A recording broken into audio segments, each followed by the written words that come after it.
So how are we going to keep Shabbos this week? First of all, if you're not Jewish, you shouldn't be keeping the Shabbos. The Shabbos is not for you. You can keep Shabbos on Sunday. However, Paul teaches to keep Shabbos, which is not the same. You know, I'm saying the 39 sets of constructive acts which are forbidden on Saturday for a Jew, it's not the same as the Christian Sunday Sabbath or even the Seventh-day Adventists that keep it on Saturday. They don't keep all the laws, and they shouldn't.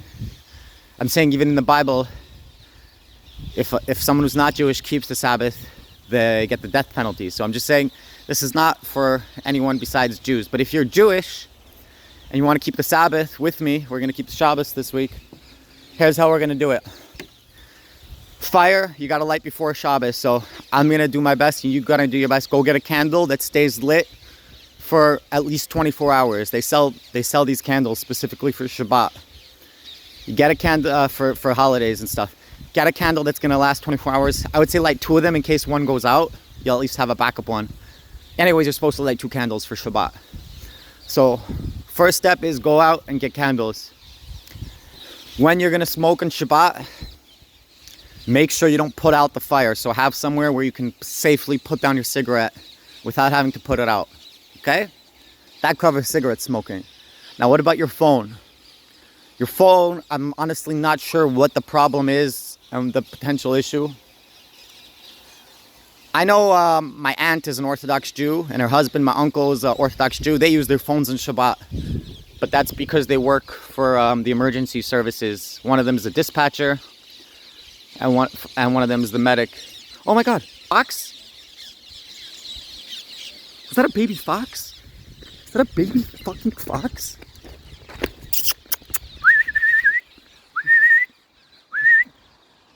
What was that? Is still there? Hold on. He's running.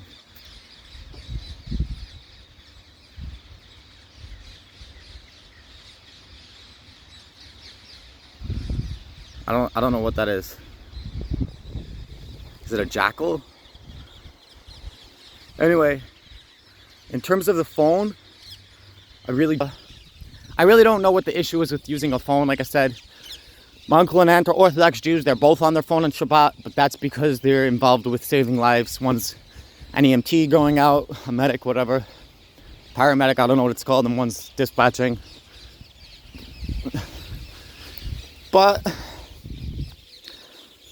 I don't think that if they had to light a fire in order to do their job, they would be lighting fires. So something tells me using a phone is not actually forbidden, and they just don't want us using our phone unless we have a good reason to. So I don't know. I think I have a good reason to use my phone.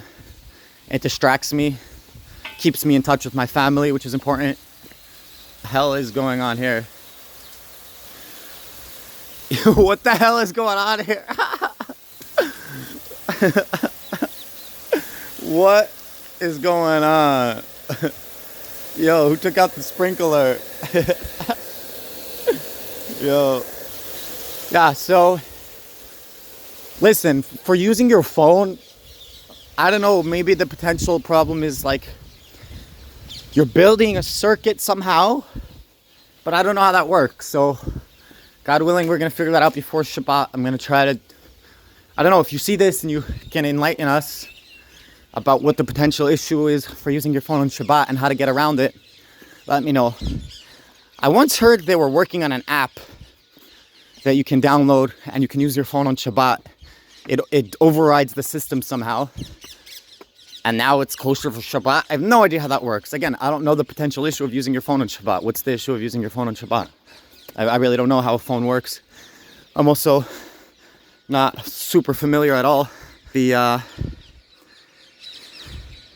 with the Torah and legal issues of all that, you know? But let's try to keep Shabbat this week. For me, I guess, and probably for most of you who struggle with Shabbat, I think the main thing is probably smoking in your phone. What else do you really do? I'm saying if you're driving and you're turning on your car, starting the ignition. What are they going to say? That's burning, making a fire maybe? I don't know. But I'll tell you what you could do. You could take in Shabbat. Whenever you're ready to take in Shabbat, you can take in Shabbat early even. And you can do Kiddush, sanctify the Shabbat on a cup of wine. And, after that, whatever happens, happens. But, you did your Shabbat at least.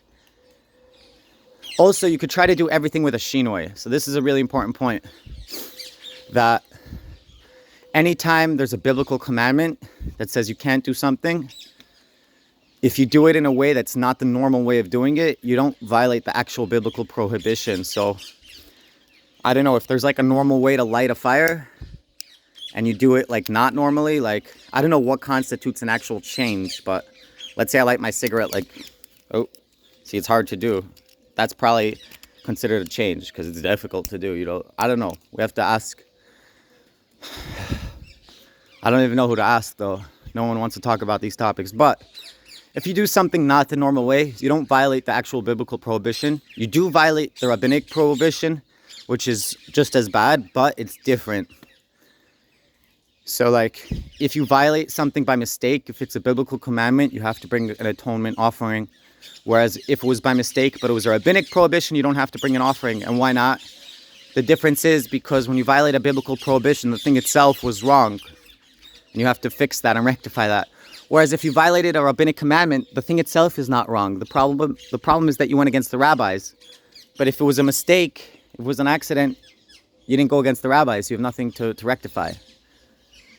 Right? You only need to rectify it if you did it. If you went against the rabbis on purpose, that was wrong. Or if a biblical commandment, even if it's by mistake, the thing itself was technically wrong. So you need to rectify it. You get it? So if you're going to have to violate the Shabbos, I would say try to do it with a Shinuy, with a change from the normal manner of doing it. Do it a little bit differently. We have to figure out exactly what constitutes a change. I'll try to get back to you guys on that. And have in mind that you're not going against the rabbis. And that you're just what we call a choile nefesh. That's what the category I fall onto. Choile nefesh is a mentally unwell person. Nefesh is the soul, chole is sick. So someone with a sick soul. Nefesh is the lower part of the soul. It's like the psyche, or whatever. So pretty much anyone if you have any mental illness, you're a chole nefesh.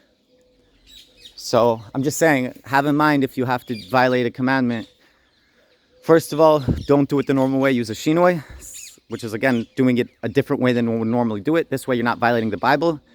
And also have in mind that you're not even going against the rabbis. You love the rabbis, and you want to do everything they said. You just can't. You're not capable. That's my advice to anyone who wants it.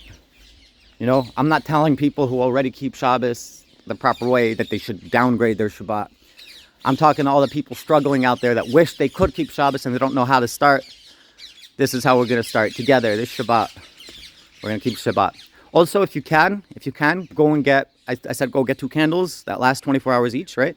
If you can, also try to get a bottle of wine, because you're supposed to make Kiddush on wine Friday night. Saturday morning, you can make Kiddush even on coffee if you don't have anything else. For sure you could on beer, but I'm saying if you have nothing else, you can make Kiddush on coffee, I think. For sure on beer you could. You can make Kiddush on bread, by the way. If you don't have wine, you can make Kiddush on bread.